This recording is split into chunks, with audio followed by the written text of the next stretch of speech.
burning at the stake, a method of execution practiced in Babylonia and ancient Israel and later adopted in Europe and North America. Spanish heretics suffered this penalty during the Inquisition, as did French disbelievers and heretics such as Saint Joan of Arc, who was condemned and burned in 1431 in Rouen, France. In 1555 the Protestant bishops Hugh Latimer, Nicholas Ridley, and John Hooper were condemned as heretics and burned at the stake in Oxford, England. Burning at the stake was a traditional form of execution for women found guilty of witchcraft. Most accusations of witchcraft, however, did not originate in the church, but resulted from personal rivalries and disputes in small towns and villages. In some cases of burning at the stake, mechanisms were provided to shorten the victim's suffering.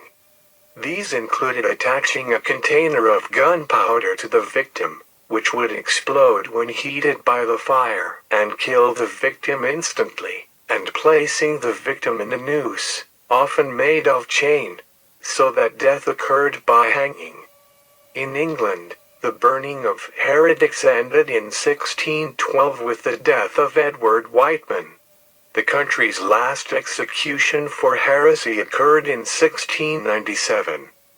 Burning at the stake for crimes other than heresy continued into the 18th century. The 18th century BCE law code, promulgated by Babylonian King Hammurabi, specifies several crimes in which death by burning was thought appropriate.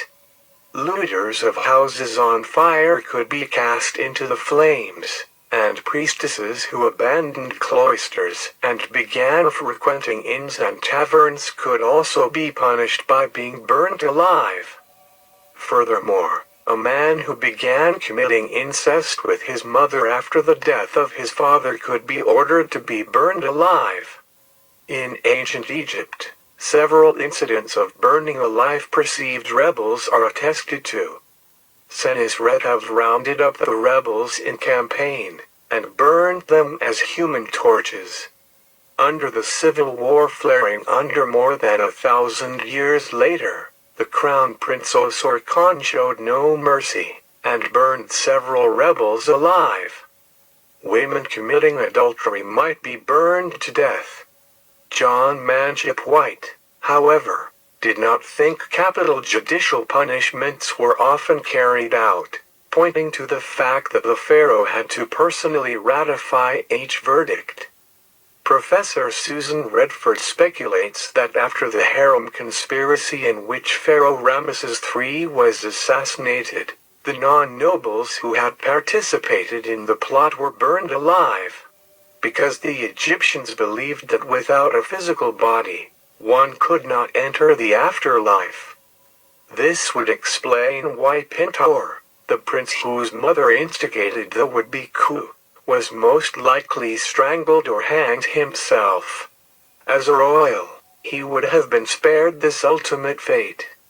It may come as a surprise that the last time burning at the stake was the method of execution was so late in United Kingdom history, although whether it was in fact burning is a matter of definition.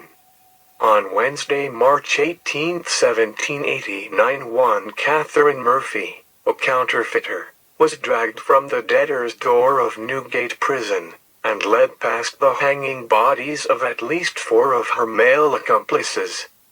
Somewhat unjustly, men found guilty of counterfeiting were hanged, while women for historical reasons were burned at the stake. The disparity of punishment came about, it seems, because previously the male condemned were drawn and quartered, exposing their breast to public gaze. Naturally, it would be an offense to public morality to show female breasts, so they were burned instead. In reality, Catherine Murphy was hanged before being burned.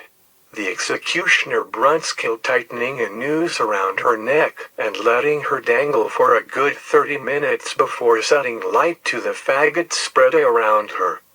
This merciful adaptation of the method or variations on it had been practiced for several decades. However, some other sources mentioned the act of mercy failed.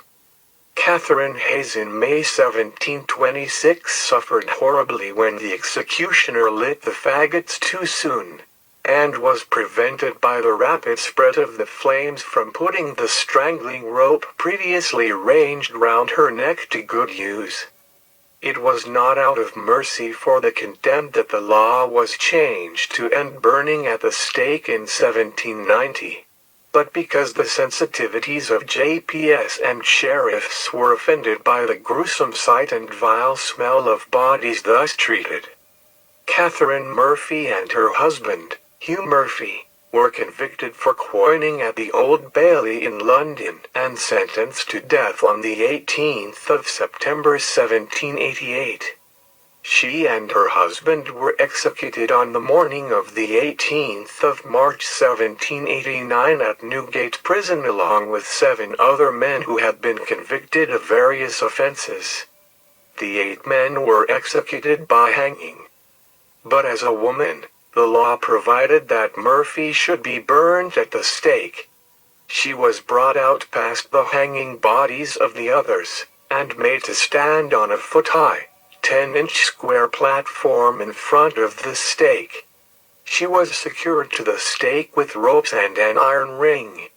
When she finished her prayers, her executioner, William Brunskill, piled faggots of straw around the stake and lit them. According to testimony given by Sir Benjamin Hammett, the Sheriff of London, he gave instructions that she should be strangled before being burned.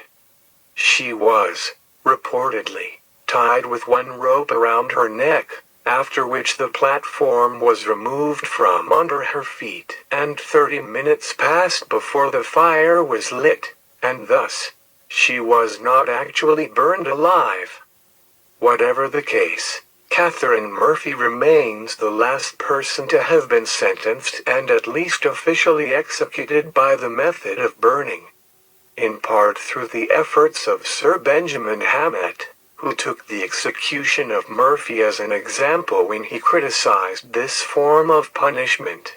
Burning as a method of execution was abolished the next year, by the Treason Act 1790. Thank you for watching Death Row. A big thank you to all my supporters, especially Donna Roberts, Jada Williams, Glover 1199S, Marizaan Verster, Stephen Harlan, Kyley Harrison, Darryl Elmore, Ralph Thomas, Alicia Stuckey, Jeff Michales, Dead Dick, Zelda Williams, Julie Beere. Thank you to each and everyone.